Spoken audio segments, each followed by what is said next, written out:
자카르타 연합의 아름다운 아침입니다. 다 함께 사도신경으로 신앙 고백하겠습니다.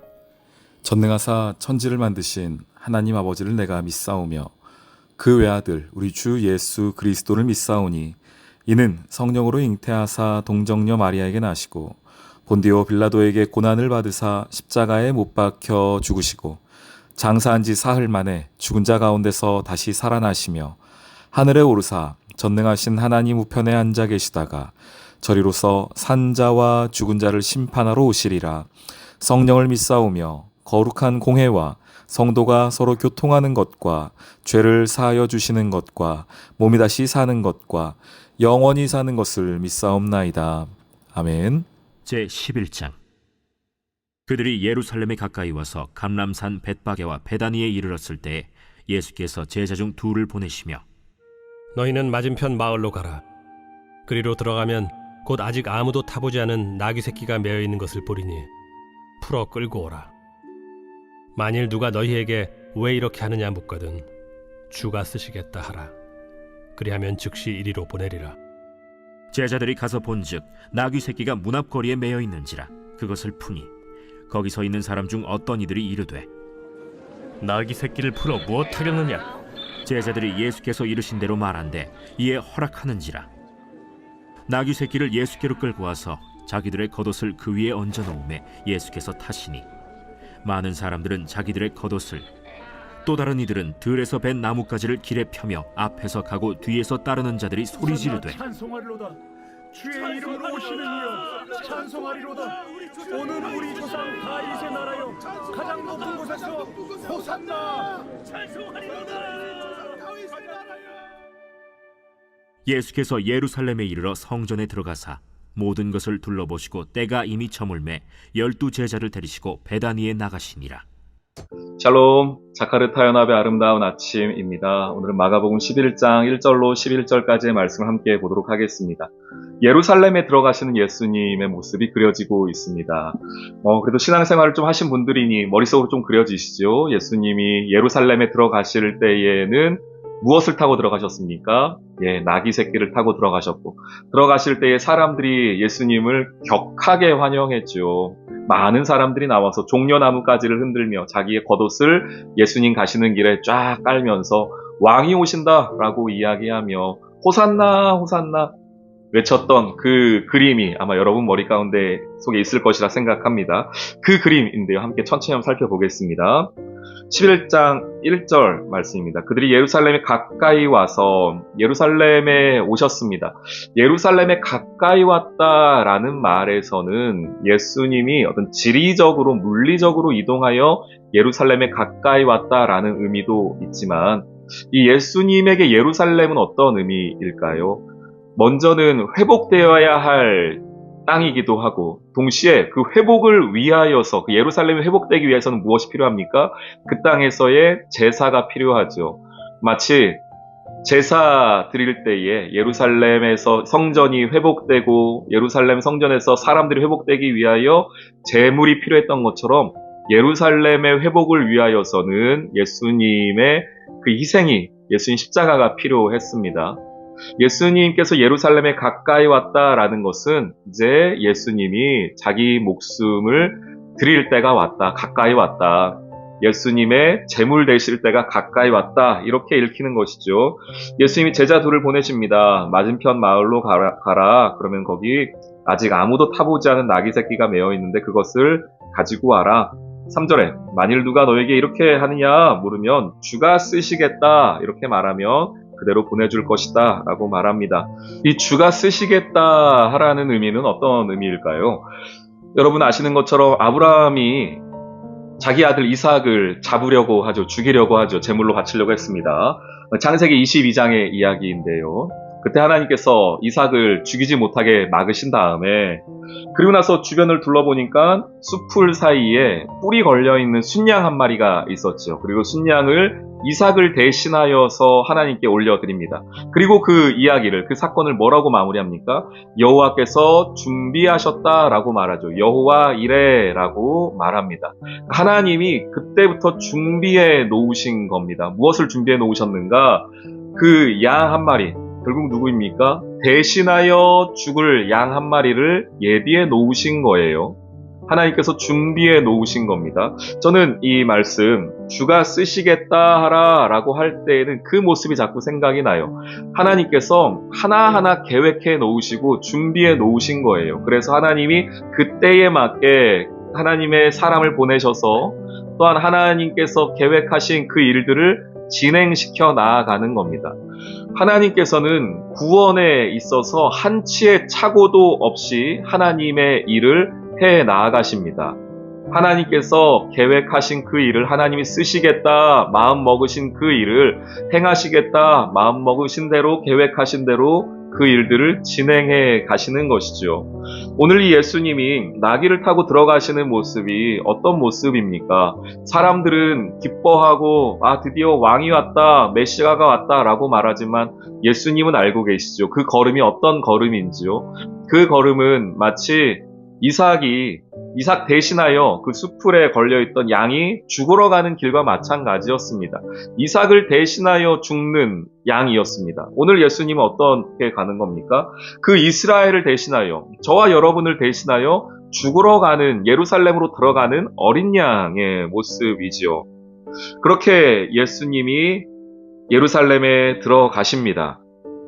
그때 들어갈 때에 사람들이 이렇게 말합니다. 8절. 많은 사람들은 자기들의 겉옷을 또 다른 이들은 들에서 벤 나뭇가지를 길에 펴서 앞에서 가고 뒤에서 따르는 자들이 소리 지르되 그때 찬양했던 모습 아시죠? 호산나 찬송하리로다 주의 이름으로 오시는 이여 찬송하리로다 우리 조상 다윗의 나라여 가장 높은 곳에서 호산나 호산나 이렇게 외칩니다. 하나님을 찬양하는 소리인데요. 여기서 호산나 정확한 발음은 호시아나 이렇게 한다고 말해요. 호시아나 어떤 뜻입니까? 하나님 우리를 구원하소서 이런 뜻이에요. 하나님 우리를 구원하소서 어려움 속에 있는 아픔 속에 있는 우리를 구원하소서 구원하소서라는 외침입니다. 사람들이 그때 구원해 달라고 할 때의 그 어려움은 어떤 어려움입니까? 자기들의 현재 상황은 어떤 상황이죠? 로마의 압제, 경제적인 어려움, 그 앞에 쭉 보았던 것처럼 어떤 건강상의 어려움, 여러 가지의 어려움 속에서 하나님 저희를 구원해 주십시오 라는 외침이었습니다. 그리고 예수님께서 그렇게 할 줄 알았어요. 어떻게? 자기들이 생각하는 구원, 내가 바라는 구원을 하나님이 해줄 줄 알았습니다. 어떤 사람들은 로마의 압제로부터의 구원, 어떤 사람들은 경제적 핍박, 경제적 어려움으로부터의 구원, 아니면 어떤 사람들은 건강의 부자유함으로부터의 구원, 이런 것들이요. 그건 내가 바라는 구원이었습니다. 그래서 그 사람들이 그 기대를 가지고 외친 거예요. 호산나, 호산나. 주여 우리를 구원하소서, 우리를 구원하소서. 그 구원할 때 그 앞에 가로치고는 내가 원하는 대로 구원하소서였습니다. 그런데 예수님이 하시고자 하시는 구원은 어떤 구원이었습니까? 죄로부터의 구원이었습니다. 사람들은 거기에는 별로 관심이 없었어요. 그것은 그들이 바라는, 그들이 생각하는 구원이 아니었습니다. 그래서 이렇게 하나님 앞에 호산나 호산나 많은 사람들이 외치고 옷을 깔고 그렇게 외치던 그 소리가 불과 일주일이 채 되지 못하여 어떻게 바뀝니까? 저 예수를 못 박으라 못 박으라 라는 소리로 바뀌는 것을 우리가 알고 있습니다. 예수님이 우리에게 주신 구원은 물론 제가 항상 강조드리는 것처럼 우리의 구원은 전인격적인 구원입니다. 우리 삶의 모든 전 영역에 대한 하나님의 구원이 우리에게 있습니다. 그래서 우리의 육신의 질병도 하나님이 낫게 하시기도 하고요. 어떤 경제적인 어려움 속에서도 우리를 구원하시는 것이 십자가의 보혈의 능력입니다. 그러나 이거는 좀 부수적인 거예요. 이것은 사람에 따라서 하나님의 계획에 따라서 있기도 하고 없기도 하는 겁니다. 하나님께서 이 땅 가운데 예수를 보내신 가장 궁극적인 이유는 무엇입니까? 죄로부터의 구원이에요. 그리고 그것이 가장 중요한 구원입니다. 가장 큰 구원입니다. 예수 그리스도를 십자가에 못 박을 만큼 가치 있는 구원입니다. 그런데 우리는 그 구원은 작아 보이죠. 하나님이 나를 구원하셨다, 죄로부터 구원하셨다 라는 것은 크게 와닿지 않고 내가 건강이 좋아지는 것, 나의 경제 상황이 좋아지는 것, 뭐 이런 것들이 더 크게 와 닿는 것이 우리들입니다. 그러면 자칫하다가 호산나 호산나 외치던 우리의 외침이 자칫하면은 내 계획대로 나의 믿음 생활이 나의 계획대로 나의 기도 생활이 응답이 되지 않으면 우리도 어쩌면 호산나 호산나 외치던 그 외침을 주님을 못 박으라 라고 외쳤던 그 사람들과 같은 모습이 혹시 우리 가운데 있지는 않을까 두려운 모습으로 다시 한번 말씀을 보게 됩니다. 오늘 예수님께서 저와 여러분을 위하여 이 땅 가운데 오셨습니다. 십자가를 통하여 죄로부터 구원하기 위하여 이 땅에 오셨습니다. 그것 하나만으로도 기쁨과 감사가 있는 오늘 하루 되시기를 주님의 이름으로 축원합니다. 아멘. 오늘의 기도. 하나님 아버지, 우리는 겉으로는 예수님을 찬송하고 겉옷을 벗고 나뭇가지를 깔아 환영하는 듯 하지만 실은 예수님을 수단 삼아 나의 세속적 가치와 욕망을 얻으려 했던 어리석은 자임을 고백합니다. 이런 저를 불쌍히 여겨주세요. 그래서 주님의 이 땅을 향한 놀라운 구원 사역에 조금이라도 쓰임받는 인생으로 우리를 사용하여 주세요. 예수님의 이름으로 기도합니다. 아멘.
있습니다.